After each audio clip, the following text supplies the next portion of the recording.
Hi, November has been a month. I've experienced some stuff. I'm going to talk about it. Attack on Titan, the anime. The intensity of despair and humanity's potential for violence is almost as close to its capacity for wonder. This dichotomy is on an uncensored and hellish display throughout this show's 89 episode runtime. In its first 10 minutes, it already shows itself to be more gruesome than almost anything I've ever seen and only manages to become more intense, more intriguing, more emotional, more politically conscious, and more brutal. Despite its strangely mythical conclusion, the pressure this show puts on the viewer is unmatched. It was just insane. I had to unfortunately binge the entirety of the fourth season. Unfortunately, just because it was so difficult to watch. Not in the bad way though. Although I don't know if it could be in a good way. I'm feeling a 96 out of 103 stars. This was insane. It is definitely unlike anything I've ever seen. Tinashe, Baby Angel. Sexy, passionate, and resiliently delicate, this short and simple concept LP tackles R&B with freshness and delicious sensuality. Nothing more I can add to that. It's a 78 out of 102 stars. It's a good album. Just listen to it. Have a vibe with it. Wong In the Mood for Love. Heart-ripping and unadmittedly fatalistic, this delicate portrayal of a doomed affair is implicit and palpable and deeply grounded in those everyday emotions just out of reach. This is the second time I've seen this. Yeah, it just confirmed that it's probably in my 3 favorite movies of all time. I'm feeling a 99 out of 103 stars. It was an emotional week with this in Attack on Titan. It was insane. Wong Kar-wai's Fallen Angels. Daring, exciting, and groundbreaking with its intimate and exposing cinematography, quite a large chunk of it feels very distant due to its extremely embellished, caricatured characters that, despite their fringeness, are emotionally written and charismatically performed and relatable often enough. It was really exciting to see a movie this not so much experimental but just unique, sort of in its own lane, and proudly so. It was a vibe though. I liked it. 87 out of 103 stars. I don't think it's as emotional as In the Mood for Love or as cohesive. I think it tries to tackle a bit too much different stuff at the same time, but it's still a great movie. Yeah. Portal 2 Co-op. It's impressive how effortlessly and entertainingly the franchise transitions into co-op puzzles and narratives, which add even more meta jokes and team subterfuge. That was really good. As well as a satisfying, although disturbing continuation of the main Portal campaign. The ending is disturbing. Not as much as Attack on Titan, but it is disturbing. It's really funny. It's really funny how GLaDOS pits you and your co-op partner against each other. It is really funny. I'm loving it. It's an 89 out of 103 stars. If you have a chance to play it with a good friend, definitely take that chance. Sorry, I did also just realize I'm looking at the guy instead of you. Let me turn the guy off. There we go. Now I'm looking at you. Extremely okay games. Celeste. With 7 vibrant levels, the base game is artistically, musically, allegorically, and technically perfect. Its deceptive simplicity quickly becoming dauntingly challenging, slowly showing you how, while beating this mechanically interwoven puzzle platformer, you'll learn to not only conquer the mountain of the game, but the mountain within yourself. This is a pinnacle of modern video gaming. I knew I loved this game the first time I played it. I actually fell in love with the soundtrack first before playing the game, and I was still wonderfully surprised. It is near perfect. I have no gripes with the main game, and I'm currently playing the extras, and I'm having no gripes with those. I'll talk about it next month when I finish it. This is a pinnacle of modern video gaming. It's 100 out of 104 stars. If you only play 5 games in your life, make Celeste one of them, please. Električni Orgazam, Lišće, Prekriva, Lisabon. I'm from Croatia. This is a Serbian record. I'm just going to read it and then give you my score because I was very pleasantly surprised. Tackling post-punk in its early days, this album attacks it with originality and freshness that still holds up, being catchy, groovy, playful, nuanced, and appropriately rough in its performances, and its especially immersive and unique chamber-influenced production, making it feel alive and real, yet dark and fantastical. Just entrancing. It was an incredible listen. I was super surprised. I honestly didn't think that there was a 10 out of 10 album from the Balkans. Silly of me. I'm feeling a 97 out of 103 stars. This is amazing. I adore this record. Listen to it. JungKook Golden. Lyrically less than scant, its only saving graces are a couple of groovy bops and catchy formulaic hooks, and a lifeboat of squeaky clean pop production, which is honestly a given on an album of this commercial caliber. Um, some of the tracks are just, huh? What? I'm feeling a 52 out of 100. I did enjoy some of the tracks, so it wasn't like a really bad listen. Of course, 0 stars. Sorry, Amy. Yeah, not for me. Stanley Tucci, Searching for Italy. While its simple editing is almost as charming as Tucci himself, its underwhelmingly simple narratives and fairly general historical coverage are just made up for by its personable interviews. It was a nice time. I watched it with my mom on the couch in the evenings. If you love food related content like food shows, cooking shows, food history, and stuff like that, it's a nice watch. I enjoyed it. It's a 77 out of 100 and 1 star. I liked it. AKIRA. While its ambiguity can at points be too cerebral and abstract, the artistic and conceptual freedom of every single frame is mind-blowingly astounding, inspiring, refreshing, and original. I adore this film, even though, as anybody who watches it for the first time, I didn't get like 70% of it. I loved it though. 97 out of 100 and 3 stars. Just watch it, man. It's probably my favorite full feature anime film. It's awesome. Playing it cool. Funny, fast-paced, well-edited with interesting cinematography episodes and narrative gimmicks that, despite often turning into and ending in cliches, are presented by the irresistible Chris Evans, who carries its few incredible emotional climaxes. Generally, this film is not amazing. I think the cliches, like looking back on it, like really stick out like a sore thumb. But the scene where he first kisses her, I was just like chills. It's Chris Evans kissing somebody. How can you not get chills? 68 out of 101 star. You can watch it. It's probably going to be fun. It was pretty funny. Heynderickx, I Need to Start a Garden. Warm, emotional, delicate, lyrically polyptic, sometimes structurally too simple, but promising of the future. The first time I listened to it, I definitely overrated it. But it's not a bad album by any means. I'm feeling a 71 out of 101 star. I absolutely adore the song "The Bug Collector." I think it's one of my favorite songs I've ever heard. It deserves to be on my perfect songs playlist. So yeah, definitely check it out. If not, just "The Bug Collector." H.P. Lovecraft, The Whisperer in Darkness. While filled with interesting motifs, ideas, and shocks, the intrigue and suspense are almost entirely lost in the braggish, oversaturated, and repetitive inner monologues of the protagonist and the glaring predictability of the plot. It was just too much waffling, man. 58 out of 100 stars. I'm the least favorite Lovecraft I've ever read. H.P. Lovecraft, The Shadow over Innsmouth. Succinct yet intricately descriptive, suspenseful and macabre, the occult horror and mystery of this short story organically develops with its plot, with Lovecraft's wordplay at its peak, supporting the narrative rather than overwhelming it. As opposed to The Whisperer in Darkness, he uses his language to actually create the tension and structurally hold all the narrative points and plot points together, sort of tentacles. This is probably one of my favorite Lovecraft stories I've ever read. I'm feeling an 87 out of 103 stars. I feel like if you should read some of Lovecraft, The Shadow over Innsmouth is probably the top 3 of things you should read. Paperman, touching on some naive sense of life's narrative and memorial permanence, despite its obvious fleetingness, with witty writing, quirky characters, and an emotional and nuanced coming-of-age story, it reminds me of how the avenues of love are deeper and wider than we often appreciate them to be. To paraphrase Savannah Brown, the first note I have is, "This shit does it for me." It was great. I loved it. I love how they played with coming-of-age being a motif, not just in adolescence, and how weirdly wide love can be. And it was just really funny and really charismatic. I loved it.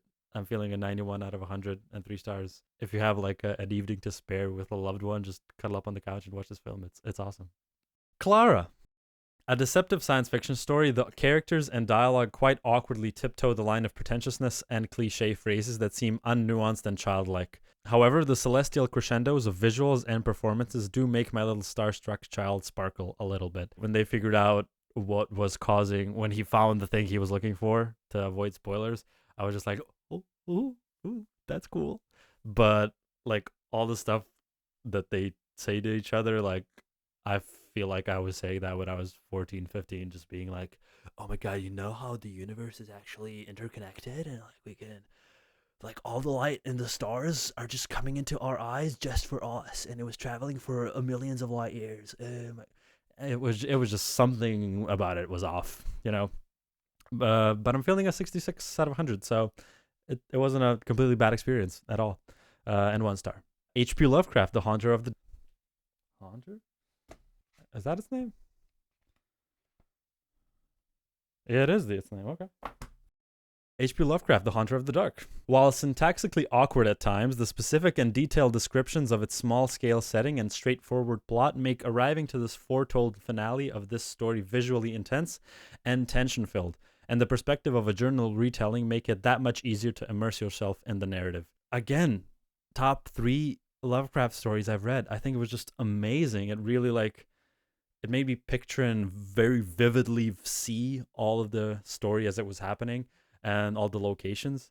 You know, it was just great. 88 out of 103 stars. But to give you an example of the syntaxical awkwardness, young Blake returned to Providence in the winter of 34-35, taking the upper floor of a venerable dwelling in a grassy court off College Street on the crest of the great eastward hill near the Brown University campus and behind the marble John Hay Library. In general, none of the sentences were too bad. It was just that I just got the feel like my eyes were getting out of focus when I was reading most of it. It was just really, it felt really awkward to read at points.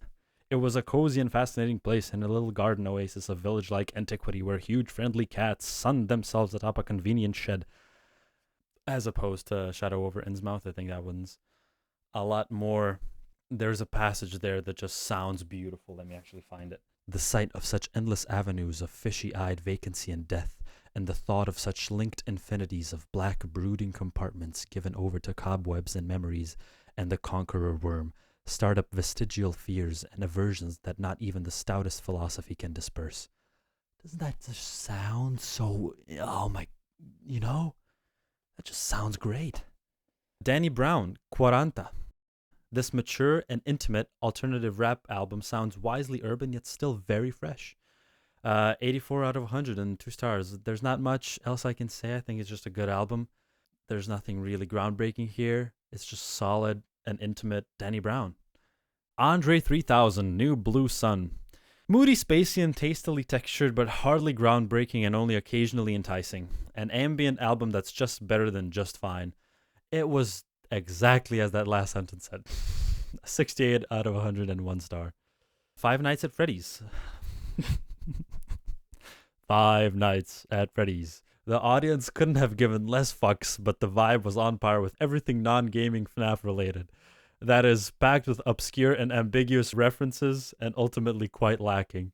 I had a good time, but I think it was only because I was sitting next to my friends and we were like, oh my god, is that the bite of 87?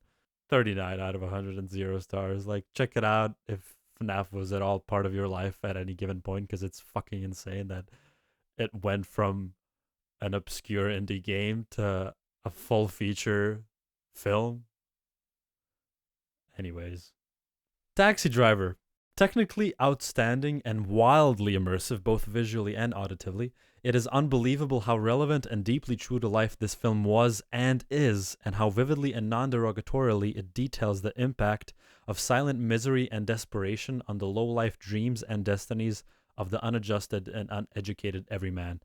This was insane. I think the more I look back on it, even though not a lot of time has passed, I just love this film more and more. The scene with Scorcese himself sitting in the taxi with De Niro is one of my favorite De Niro acting moments. Not that I have a lot. I'm not a big De Niro fan. It is my favorite De Niro performance I've ever seen. It's incredible. I've rarely seen such a seemingly embellished, but I don't think it really is, depiction of life, especially in a metropolis like New York. It's near perfect. Score of 93 out of 103 stars. Might even be too low. But yeah, I loved it so much. And thank fuck I watched it so soon after watching Five Nights at Freddy's, because now I don't have to say the last film I watched was Five Nights at Freddy's. Ezra Furman, Perpetual Motion People. An initially very energetic and seemingly bubbly garage rock and doo-wop record that is very anxiously and depressingly contrasted by its themes of significant personal instability. I listened to this album when it first came out in 2015, and I was very happy to hear Ezra Furman in Sex Education, the soundtrack to that show. I felt like I was, part of like I had my finger on the pulse of culture. But I loved this album when it came out. There's just something about it that it's like sort of like it says it's like sort of wobbly and sort of awkward, but to its benefit.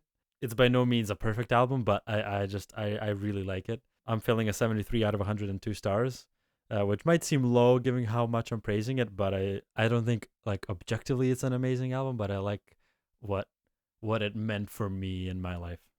Chuquiamamani-Condori.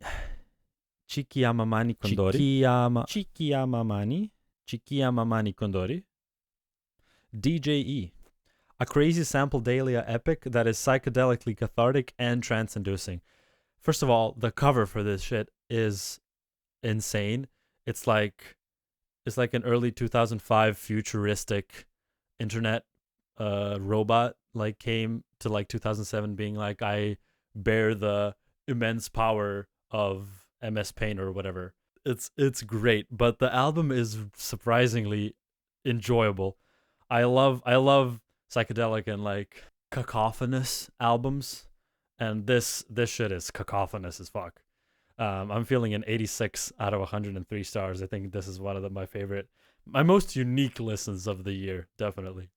Charli XCX, Charli.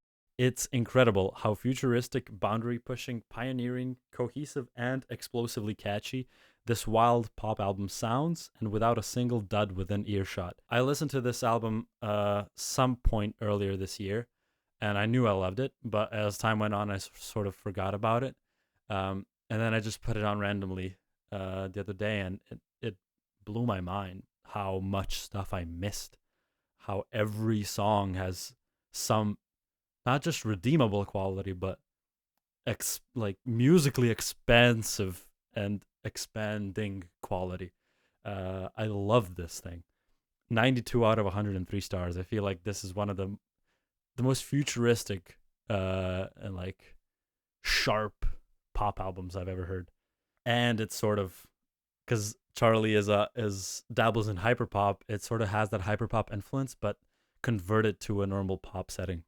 Hippocampus, Bambi. A faithfully adolescent collection of indie sounds and songs that are instantly nostalgic, not of other sounds and songs, but of those awkward maturing feelings of encroaching adulthood. I'm a big Hippocampus fan, so this is definitely not the first time I've heard Bambi.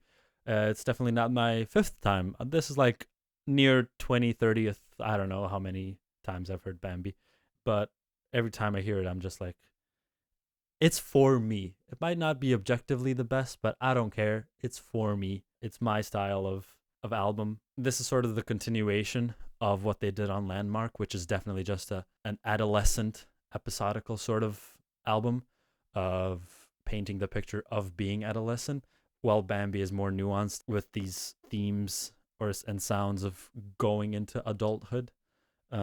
Instead of just being an adolescent. I love this album. It's an 88 out of 103 stars. I love it. Over the Garden Wall. Funny, warm, fantastical, nuanced, fableful, and emotionally kaleidoscopic, with effortless characterizations and magical simplicity. I feel like I could talk about Over the Garden Wall for forever. A friend watches it every Halloween, and so it's become a tradition to watch it every Halloween. And every time it's just, the magic just never leaves it. Again, I have to emphasize, it's so effortless. It makes you feel all the emotions so effortlessly. It's like they're not even trying, it's just coming out of them. It's incredible. I think it's one of my favorite shows of all time. So I'm feeling 100 out of 100 and 4 stars. It's just perfect. Yeah.